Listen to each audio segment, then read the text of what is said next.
فاتحہ کا یہ بالکل وسط ہے، درمیان ہے، دل ہے۔ اس سے پہلے اللہ تبارک و تعالیٰ کی حمد کا بیان ہے، اور اس کے بعد بندے کا اللہ تبارک و تعالیٰ سے سوال اور درخواست ہے۔ اور اس آیت مقدسہ میں بندے کی طرف سے اللہ تبارک و تعالیٰ کے سامنے اظہار وفاداری کا بیان ہے، اور اس میں دو باتیں ہیں۔ نمبر 1 عبادت، نمبر 2 استعانت۔ عبادت اور استعانت یہ دو چیزیں پوری کی پوری شریعت اور دین کا خلاصہ ہیں۔ عبادت ہر اس کام کو کہتے ہیں، ہر اس بول کو کہتے ہیں، ہر اس قول، فعل، حرکت، نقل کو کہتے ہیں جو بندہ اس خیال سے، اس نیت سے، اس ارادے سے کرتا ہے کہ اس کا ثواب مجھے مرنے کے بعد ملے۔ جو بھی کام آپ اس نیت سے کریں وہ آپ عبادت کر رہے ہیں۔ اب آپ نے دیکھنا ہے کہ وہ اللہ کے لیے کر رہے ہیں تو عبادت اللہ کے لیے ہے، جائز ہے۔ اور اگر کوئی ایسا کام آپ کسی اور کے لیے کر رہے ہیں، غیر اللہ کے لیے کر رہے ہیں، اور مطمع نظر آپ کا یہی ہے کہ اس کا فائدہ مجھے مرتے وقت ہوگا، مرنے کے بعد قبر میں ہوگا، میدان حشر میں ہوگا، پل صراط پر ہوگا، آخرت میں جنت جہنم کی شکل میں، تو اگر آپ کا مطمع نظر مرنے کے بعد اس کا ثمرہ، اس کا نتیجہ، اس کا رزلٹ، اس کا فائدہ حاصل کرنا ہے تو یہ کام آپ کا عبادت ہے۔ اور عبادت والا مقام اتنا بلند ہے کہ اس کے اندر عبدیت ہے۔ عبدیت غلامی اور عاجزی کو کہتے ہیں، اور بندے کے لیے جتنا عاجزی آتی چلی جاتی ہے اتنا بلندی اور اونچائی ملتی چلی جاتی ہے۔ اس لیے حدیث پاک میں من تواضع للہ رفعہ اللہ، جو اللہ کے لیے جتنا جھکتا چلا جاتا ہے اتنا اللہ تبارک و تعالی اس کو بلند فرماتے چلے جاتے ہیں۔ آپ یہ اندازہ لگائیں کہ عبد کا معنی ہماری زبان میں ہم کہتے ہیں بندہ، اور بندہ اصولاً فارسی زبان کا لفظ ہے۔ پھر بندے کا معنی ہے غلام، یعنی غلام جو اپنی مرضی اس کی بالکل نہیں ہوتی، اس کے آقا کی مرضی ہوتی ہے۔ غلام جب تک غلام ہوتا ہے وہ کسی بھی چیز کا مالک نہیں بن سکتا۔ جو وہ کماتا ہے، جو اس کی ملک میں آتا ہے، وہ اس کے مالک کا بنتا چلا جاتا ہے۔ غلام جو پہلے زمانے میں ہوا کرتے تھے، باندیاں ہوا کرتی تھیں، تو غلام باندی کی حیثیت وہی ہے جو آپ کے گھر میں ایک جانور کی ہے، ایک بکری کی ہے، ایک بھیڑ کی ہے، ایک گائے کی ہے، کوئی ایک جانور ہے۔ جب چاہیں آپ اس کو جیسے تصرف کریں، آپ اس کو بیچ دیں، کسی کو گفٹ کر دیں، کسی کو ہدیہ کر دیں، کسی کو فری میں دے دیں، اس کو جیسے آپ چاہیں وہ ویسے ہے، وہ مال ہے، وہ جانور ہے، اس کی اپنی کوئی حیثیت نہیں ہے۔ تو بالکل یہی معاملہ تھا کس کا؟ غلام کا، کہ غلام جس کو عبد کہتے ہیں عربی میں، اس کی حیثیت یہ تھی کہ وہ بالکل بیچارہ، اس کی کوئی وقعت اہمیت بالکل نہیں تھی۔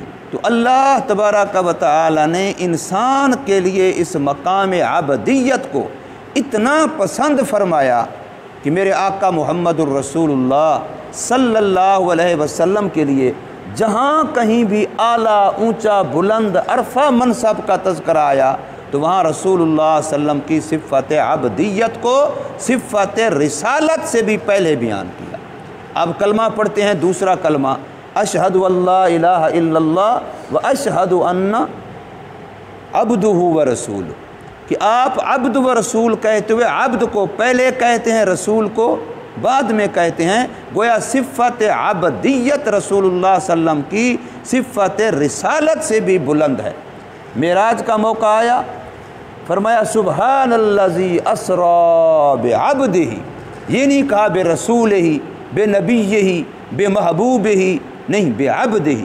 تو عبدیت اتنا اعلیٰ منصب ہے کتنا بیچارہ انسان بھول جاتا ہے۔ وہ جی نبی پاک صلی اللہ علیہ وسلم کے بارے میں عبد کہنا، یہ تو الیاذ باللہ نبی پاک کی توہین ہو رہی ہے۔ بھئی اللہ تبارک و تعالیٰ کا انداز کلام دیکھو، طرز دیکھو کہ عبدیت اتنا بلند مقام ہے۔ اب ہم نماز پڑھتے ہیں، نماز کی حالت میں پہلی ہماری حالت ہے قیام کی، کہ ہم ہاتھ باندھ کے کھڑے ہیں، رب کائنات تیری بارگاہ میں حاضر ہیں، ہم سے خطائیں غلطیاں قصوریں ہوئی ہیں، بس ہم ہاتھ باندھ کے کھڑے ہیں، ہمیں معاف کر دے۔ اور اس سے آگے ہماری اگلی کیفیت ہو جاتی ہے کہ ہم رکوع میں چلے جاتے ہیں۔ اب ہم رکوع میں جا کے اتنا جھک جاتے ہیں، اب گویا ہم نے کہا یا باری تعالیٰ اگر ہمارے گناہ، ہماری خطائیں، ہماری قصوریں اتنا زیادہ ہیں جو قیام کی حالت میں ہاتھ باندھنے سے معاف ہونے کے قابل نہیں، تو ہم اس سے بھی نیچے جا کے جھک گئے ہیں، ہم نے آپ کے سامنے مزید عاجزی کر لی ہے اور گھٹنوں پہ ہاتھ رکھ لیا ہے، گوڈے پکڑ لیے ہیں، اتنا جھک گئے ہیں، تو اب ہماری خطائیں معاف فرما۔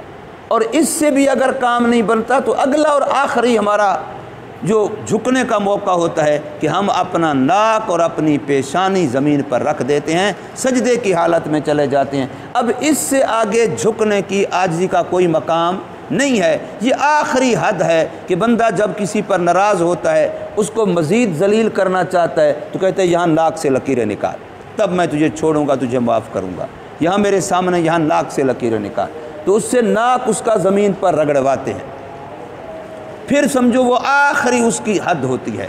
تو اس آخری حد میں اللہ سب کچھ معاف بھی فرما دیتے ہیں، اور فرماتے یہ ہیں کہ بندہ نماز کی حالت میں قیام کی شکل میں میرے سامنے کھڑا تھا، رکوع کی شکل میں میرے سامنے کھڑا تھا، اور سجدے میں بھی میرے سامنے تھا، لیکن سجدے کی حالت میں جتنا میرے قریب تھا اتنا کسی اور حال میں میرے قریب نہیں ہے۔ تو سجدے کی حالت کا قرب کیوں زیادہ ہے؟ اس لیے کہ اس میں مٹنا بہت زیادہ ہے، اس میں عاجزی بہت زیادہ ہے، اس میں اپنی خودی کو رگڑنا ہے، اپنی خودی کو مٹانا ہے، اتنا مٹانا ہے کہ اس کے بعد آگے عاجزی کی کوئی شکل رہتی نہیں ہے۔ تو جب بندہ انتہا درجے کی عبدیت اختیار کرتا ہے، اللہ فرماتے ہیں اب میرے سب سے زیادہ قریب ہے۔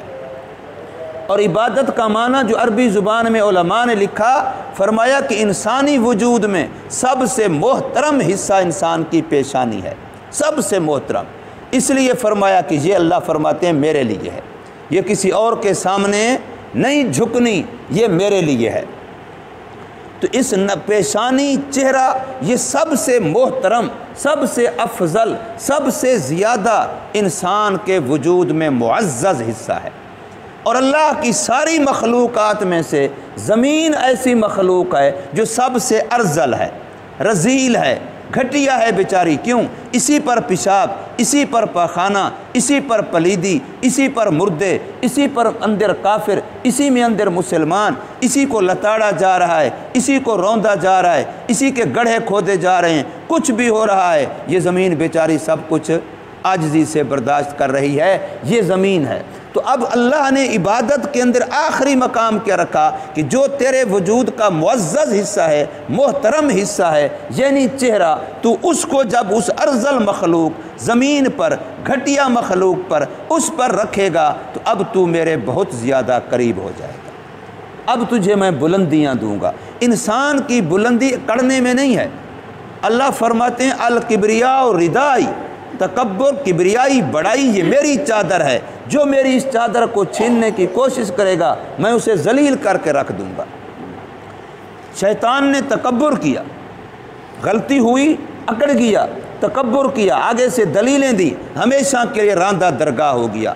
غلطی، قصور، بھول آدم علیہ السلام سے بھی ہو گئی لیکن فوراً عاجزی کی، بھول خطا وہاں بھی ہو گئی لیکن فوراً عاجزی کی، تو وہ عبدیت کے اعلیٰ مقام نبوت پہ پہنچا دیا گیا، اس کو نبی بنا دیا گیا، اور شیطان کو راندہ درگاہ بنا دیا گیا۔ فرق یہ ہے کہ قصور، کوتاہی بظاہر دونوں سے ہوئی، لیکن ایک کوتاہی پر اکڑ گیا، اڑ گیا اور دلائل دینے لگ گیا، اور دوسرے نے فوراً عاجزی اختیار کر لی، اے میرے پروردگار خطا ہو گئی، معاف کر دے، معاف کر دے۔ اتنا روئے آدم علیہ السلام کہ حدیث پاک میں یہ آتا ہے 4 بندے دنیا میں سب سے زیادہ روئے ہیں دنیا کے اندر۔ پہلے نمبر پہ آدم علیہ السلام، زیادہ رونے والوں میں، دوسرے نمبر پہ حضرت یعقوب علیہ الصلاۃ والسلام حضرت یوسف علیہ الصلاۃ والسلام کے فراق میں، تیسرے نمبر پہ حضرت فاطمہ الزہرا رضی اللہ تعالی عنہا نبی پاک صلی اللہ علیہ وسلم کے وصال کے موقع پر آپ نے فرمایا سبت علی مصائب لو سبت علی الایام لسرنا لیالیہا۔ حضرت فاطمہ الزہرا رضی اللہ تعالیٰ فرماتی ہیں کہ ابو کے فراق سے میرے اوپر غموں کے وہ پہاڑ ٹوٹے کہ اگر یہ چمکتے دمکتے روشن سورج پر آتے تو سورج کی روشنی ختم ہو جاتی اور ہمیشہ ہمیشہ کے لیے رات ہو جاتی۔ اتنا میرے اوپر غم ہے، لیکن اس غم میں بھی کبھی واویلا جزا فضا نہیں ہے، ماتم نہیں ہے، اس میں بھی اپنے سر پر مٹی ڈالنا، منہ پہ تماچے مارنا، گریبان پھاڑنا، یہ چیز نہیں ہے۔ اور اس کے لیے ماتم کے لیے لباس تبدیل کرنا، جو کالے کپڑے پہن لو جی ہم اظہار غم کر رہے ہیں، اس طرح کی کوئی شکل بھی ثابت نہیں ہے۔ تو حضرت فاطمہ الزہرا تیسرے نمبر پہ۔ چوتھے نمبر پہ فرمایا حضرت زین العابدین واقعہ کربلا کے بعد کہ کربلا کا سارا کچھ اس نے آنکھوں سے دیکھا، جو ظلم ہوا ہے سب آنکھوں سے دیکھا، لاشوں کے ساتھ میتوں کے ساتھ جو کچھ ہوا اپنی آنکھوں سے دیکھا، اس لیے کہ یہ وہ واحد مردوں میں سے مرد ہے جو شریک تھا اس میں، اور اللہ نے زندہ رکھا بیماری کی وجہ سے کہ وہ بیمار تھا، خیمے میں رہا۔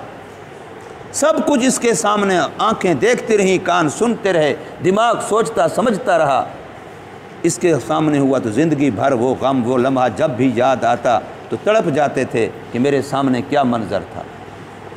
تو اس لیے اللہ تبارک و تعالی نے حضرت آدم علیہ نبی علیہ الصلوۃ والسلام ان کی جو خوبی سامنے آئی وہ یہ کہ خطا ہوئی تو فوراً اللہ کی طرف رجوع کر لیا، فوراً توبہ کر لی۔ تکبر والی بات انسان کے لیے بربادی ہی بربادی ہے، انسان کے لیے عاجزی یہ انسان کا اصل زیور ہے۔ اس لیے فرمایا کہ ایاک نعبد، ہم تیری ہی عبادت کرتے ہیں، یعنی اپنے آپ کو تیرے سامنے جھکا دیتے ہیں، مٹا دیتے ہیں۔ مٹ مٹ کے مٹ جا فقیرا، جے تیں سمجھیا میں ہاں مٹیا، اجے بھی تو نہیں مٹیا۔